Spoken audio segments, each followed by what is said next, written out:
So where are we today, Luke? We are in London Zoo. And what are we seeing? We are looking at the blue-throated macaw.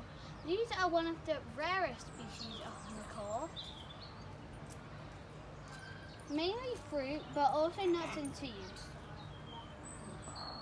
So they're fruit eating, and where do they live?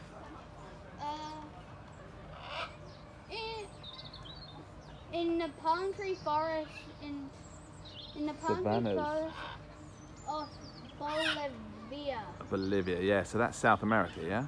Yeah, we can't really see them. I think so. Yeah, I can't see the hyacinth macaw, but is this the green? Which one's this one called that we're just going to here?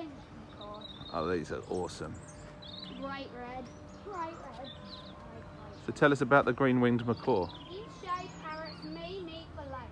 One couple they do every single day, even flying with their wings almost touching. So Same as the next one, but same as the last one. Nuts, fruit, seeds, and veg. And where do they live? The forests of South and Central America. It's another South American bird. And they're Beautiful. very squawky. Probably want to crack up. So these two here, these are like these are like husband and wife, or boyfriend and girlfriend, yeah?